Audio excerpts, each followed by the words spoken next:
दोस्तों आज से रोटी बनाने का टेंशन ख़त्म, क्योंकि आज जो मैं टिप देने वाली हूँ बहुत सारा टिप दूंगी इस रोटी को लेकर।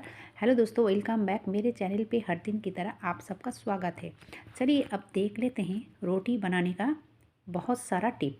तो सबसे पहले मैं बताना चाहूँगी कि जैसे कि मैंने बताया है कुकर में रोटी बनाऊँगी, उससे पहले कुकर को ठीक करना चाहिए। यानी कि ये जो मैंने दिखाया अभी नाट यहाँ पे है ना, तो कभी कभी क्या होता है, यहाँ से बहुत ज़्यादा अंदर से जो पानी वगैरह हो या फिर सब्जी बना रहे हैं तो अंदर से बाहर निकल आता है। तो क्या करना चाहिए इमरजेंसी के लिए, तो मैंने यहाँ पे लिया है आटा।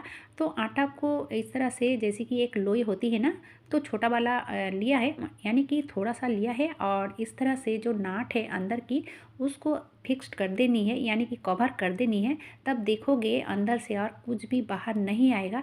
दोस्तों ये इमरजेंसी के लिए, ये परमानेंटली नहीं है, काम चलाने के लिए। जब हमारे पास वक्त हो अब इस नाट को तब चेंज कर लेंगे। तो चलिए अब देख लेते हैं अगली वाला टिप।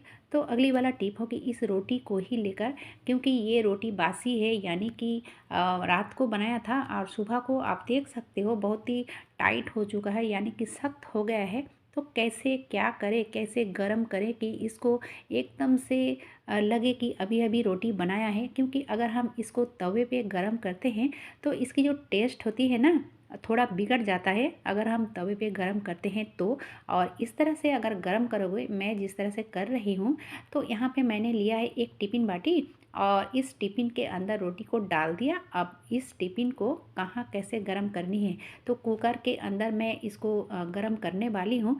और कुकर में जो रोटी बनाने का प्रोसेस है वो तो अभी बाकी है, आप स्किप ना करके पूरा वीडियो को देखते रहिए।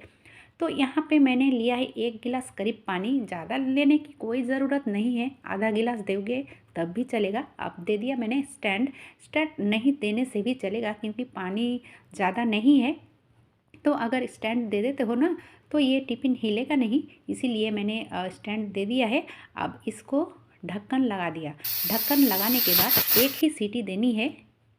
तो चलिए एक सीटी लग चुका है। अब इसको अपने आप ठंडा होने के लिए छोड़ दिया था, तो यहाँ पे ठंडा हो चुका है। अब चलिए इस ढक्कन को खोल लेते हैं और देख लेते हैं रोटी का क्या हालत है।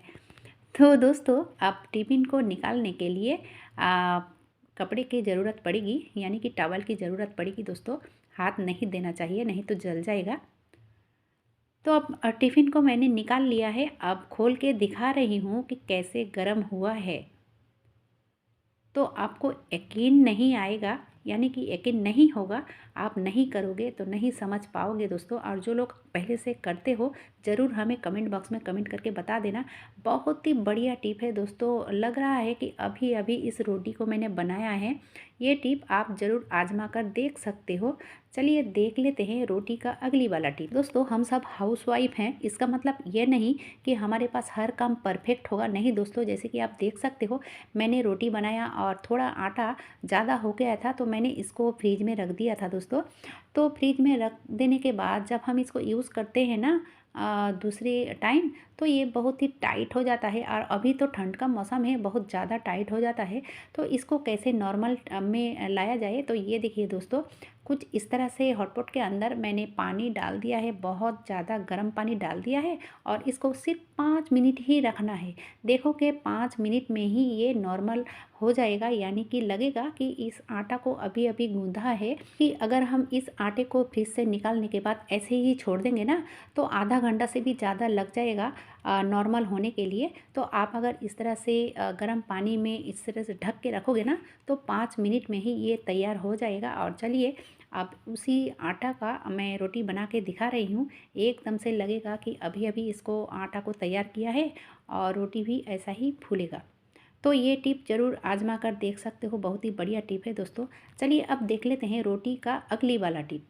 तो यहाँ पे जैसे कि आप देख सकते हो आटा, यानी कि रोटी बेलने के लिए तो आटा की ज़रूरत पड़ती है ना। तो हम सब इस तरह से आटा देते हैं, फिर भी क्या होता है ना, ये जो चक्री बेलन है और चक्री बेलन में लग जाता है, अटक जाता है, तो हमें बहुत ही दिक्कत हो जाती है और अच्छा नहीं लगता है। तो क्या ऐसा करे कि चक्री बेलन में आटा नहीं लगे, तो चलिए, बहुत ही आसान तरीका है। जब हम रोटी बनाते हैं ना, तो उससे पहले इस चूल्हा को जला के ना इस तरह से थोड़ा सा गरम कर लोगे, तो देखोगे ये कभी भी नहीं चिपकेगा इस बेलन के ऊपर। और जो चक्री है ना, तो चक्री को भी गरम कर लेना चाहिए, क्योंकि सिर्फ बेलन को नहीं गरम करने से चलेगा, इस चक्री को भी गरम करना पड़ेगा। तो अगर थोड़ा बहुत इसमें नमी रहे ना, तो ये चला जाएगा। बहुत ही बढ़िया टिप है। अब इसके बाद जब रोटी बेलोगे तो देखोगे बहुत ही मज़ा आएगा दोस्तों, और ज़्यादा पलीता भी नहीं लगेगा, यानी कि ज़्यादा आटा नहीं लगेगा। जो अभी अभी किचन में आए हो, यानी कि नई नई गृहिणी हो, उनके लिए ना रोटी बनाना बहुत ही दिक्कत वाली काम होती है।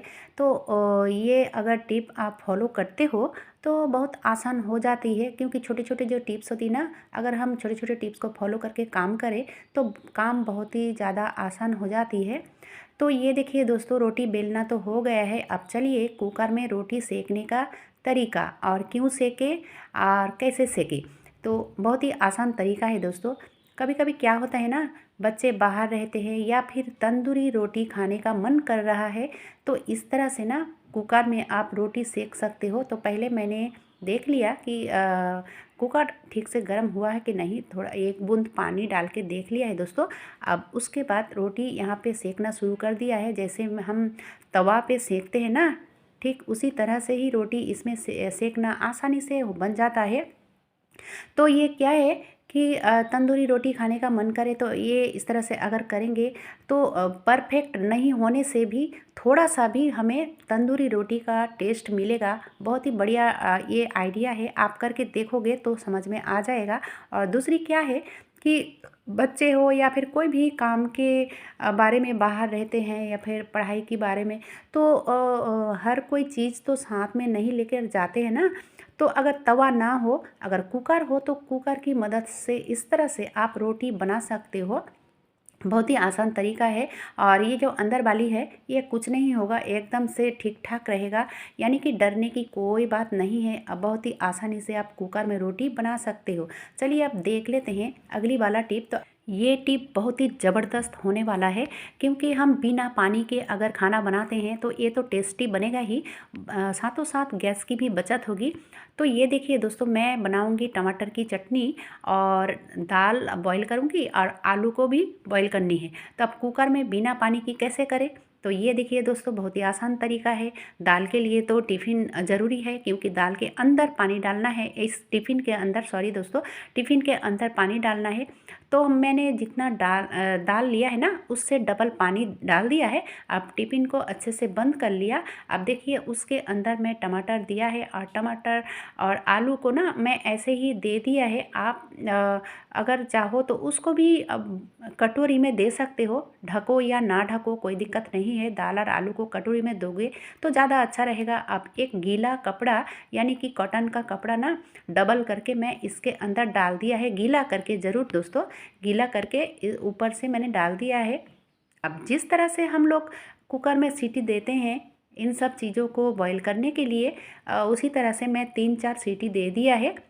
अब चलिए, ये आराम से ठंडा हो चुका था, इसीलिए मैंने खोल दिया है। अब देखिए ये किस तरह से बॉयल हुआ है। ये देखिए दोस्तों, ये जो आलू है ना, तो थोड़ा सा लाल हो गया है नीचे साइड। अगर आप कटोरी में देते हो तो ज़रा सा भी कुकर में नहीं लगेगा, यानी कि कुकर मांजना घसना भी नहीं पड़ेगा।